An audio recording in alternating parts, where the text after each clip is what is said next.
போன நிமிஷத்தில் இருந்து அது தமிழ் அதனுடைய அறிவொளி மங்கி இருப்பதை நான் அறிவேன். போன நிமிஷம் போய் தொலையட்டும், இந்த நிமிஷம் நிச்சயம் இல்லை, அது சத்தியம் இல்லை. ஆனால் நாளை சத்தியம், நாளை பொழுது சத்தியம். உலகமெல்லாம் தமிழின் அறிவு ஒளி பரவும் வகை நான் செய்வேன், கொண்டு போய் சேர்ப்பேன். தமிழின் பெருமையை உலகம் முழுதும் கொண்டு போய் சேர்ப்பேன். அப்படி இல்லைனால் என் பேரை மாத்தி வைங்கடாங்கிறார். இப்ப நான் என்ன செய்யணும்?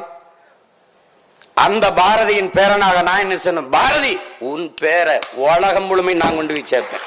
பாரதி யார் என்று உலகம் முறை சேர்ப்பேன். இல்லைன்னா என்ன ஆகும்? நான் தமிழனாக பிறந்த பிறவி பிழையாயிரும், என் பிறவி பயனற்று போயிடும். நான் தமிழனாக பிறந்தது தவறு என்று வரலாறு பதிவு செஞ்சிடும்.